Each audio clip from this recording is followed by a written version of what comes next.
Bonjour à tous et bienvenue dans une nouvelle chronique du coin des partenaires. Chaque semaine, nous recevons un membre du CASH ou un partenaire du club pour évoquer son activité, mais aussi sa vie personnelle pour en découvrir un peu plus sur lui. Et aujourd'hui, c'est Rodolphe Neveu de Signorizza Pizza et Léon de Bruxelles qui est avec moi. Bonjour Rodolphe. Bonjour Corentin. Comment ça va déjà ? Bah écoute, plutôt pas mal malgré le contexte. Avant de parler un peu de ton parcours et de tout ce qui se passe autour de tes restaurants, on va déjà en parler tout de suite, mais l'année 2020, je suppose, a été très compliquée pour toi. Ce ne Oui, sera pas une année que tu garderas, quoi. c'est clair que c'est une année évidemment pour la restauration très difficile, pas que pour la restauration. Je pense qu'il y a aussi d'autres secteurs d'activité qui sont touchés, mais c'est vrai que le nôtre est particulièrement impacté.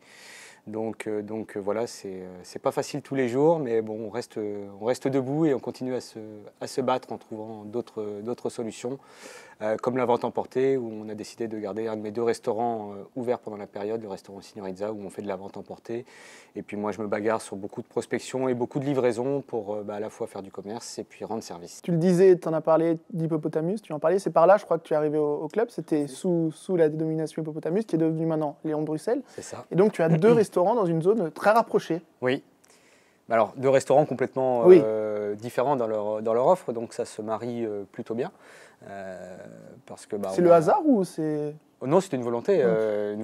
En fait, quand j'avais Hippo, pour différentes raisons, et la principale, c'était une concurrence très sévère sur le monde de la viande, sur Saran, avec la boucherie, avec Au Bureau, Trois Brasseurs. Je ne vais pas trop citer mes concurrents quand même. Et donc, du coup, voilà, j'étais en fin de contrat de franchise, donc j'ai cherché qu'est-ce que je pourrais faire de différent.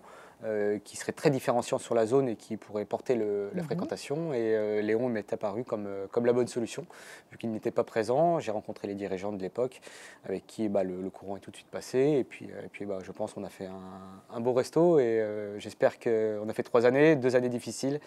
Et j'espère que l'adage de jamais 203 ne sera pas vérifié et que dès l'année prochaine, on pourra repartir en avant avec Léon. Ça fait combien de temps que tu es avec nous ? 7 ans maintenant. Si je ne dis pas trop de bêtises, ça doit faire 7 saisons, ça doit être ma 7e saison. Donc je suis arrivé 2013-2014. Moi, je suis très sport comme garçon, un gros consommateur de sport. Et tout de suite, pour développer Hippo, pour moi, le monde du sport était important pour le faire. Donc, j'avais rencontré très rapidement les gens du foot de Saran, où je suis partenaire et dirigeant.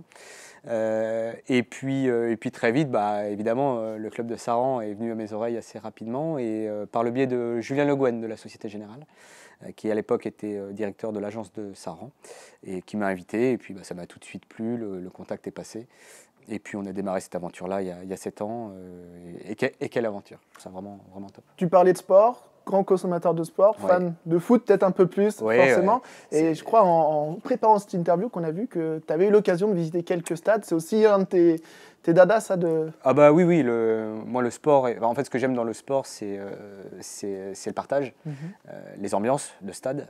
Alors évidemment, je suis un peu malheureux en ce moment. Exactement, parce que ce soit ici ou dans mes stades préférés, c'est un petit peu triste. C'était très triste hier soir au niveau du Parc des Princes avec ce qui s'est passé, encore plus qu'avec le Covid. Mais bon bref, c'est comme ça. Et au moins c'est bien parce que les choses ont été dites et exposées, je pense. Et j'espère que ça fera date et que ça marquera les esprits. Voilà, donc moi je suis un grand fan de foot, un grand fan du Paris Saint-Germain parce que j'ai découvert le Parc des Princes, j'avais 14 ans, à l'occasion d'une finale de coupe PSG Nantes. Voilà, avec 3 buts pour Paris ce soir-là. Donc évidemment, ça marque un adolescent et ça en fait un supporter de Paris. Pas que dans le foot français, je crois, par contre. Voilà, parce que j'ai fait un petit peu d'études d'anglais. Donc j'ai eu l'occasion de passer 2 ans en Angleterre. J'ai passé une année exceptionnelle à Newcastle, au nord-est de l'Angleterre, avec un stade qui s'appelle St. James's Park, là-haut, qui fait 52 000 places, avec un public...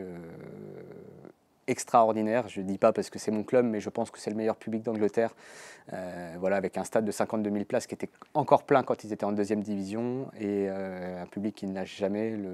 Le samedi, vous vous promenez dans la ville, tout le monde a le maillot les jours de match, c'est juste... C'est ça, toi, qui t'anime aussi. C'est juste génial. Moi, ce que j'adore à Saran avec le hand, pour revenir à notre sujet, c'est de pouvoir en parler dans mon quotidien au restaurant avec les partenaires, les supporters, les bénévoles, les joueurs, les encadrants ceux qui travaillent au club comme toi.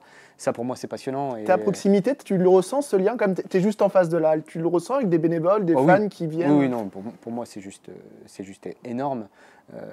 C'est juste énorme par rapport à ça. Le lien avec les bénévoles en particulier, tous ceux qui sont sympathisants du club, est juste fort, est juste très fort. Et non, c'est super. Bah, c'est des clients, mais ça devient beaucoup plus que des clients.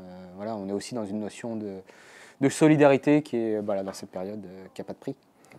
On reste dans tes restaurants, le plat de ton restaurant que tu pourrais manger tous les jours, du tac au tac. Je vais être obligé de dire la pizza. Et laquelle? Ce qui est bien chez nous, je vais prendre la petite brèche. Ce qui est bien chez nous, c'est qu'on a 25 pizzas avec 25 recettes différentes. La pâte est fine et bio, donc on peut en abuser. Ça ne fait pas trop de mal à la santé, et ça, c'est important aussi dans l'équilibre alimentaire.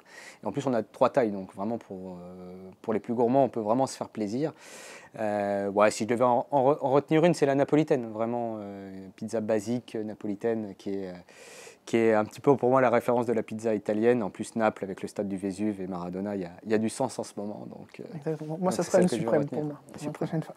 Le joueur que tu croises le plus dans ton restaurant, on balance pas, mais quand même. Aujourd'hui, c'est Adri. Moi, je crois que tous les restaurateurs me disent ça. Je crois que voilà, puis j'ai le chic, moi en plus je suis sur la banderole d'Adri, donc je crois que j'ai le chic pour me trouver le capitaine. J'avais Yann avant Gezen, à qui je fais un petit clin d'œil s'il voit cette vidéo un jour. Voilà, mais on devient amis rapidement, et c'est super.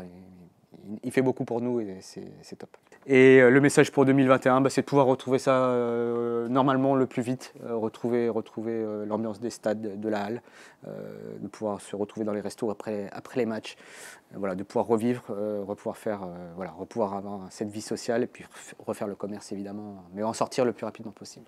Merci beaucoup Rodolphe. Merci à vous. On rappelle que le restaurant Signorizia est ouvert à emporter. Je vous mets le site internet juste en dessous de mon doigt pour commander. Si vous le souhaitez, les pizzas sont très bonnes et il y a plein d'autres choses, nous a dit Rodolphe. À très bientôt pour une nouvelle interview dans le coin des partenaires. Salut.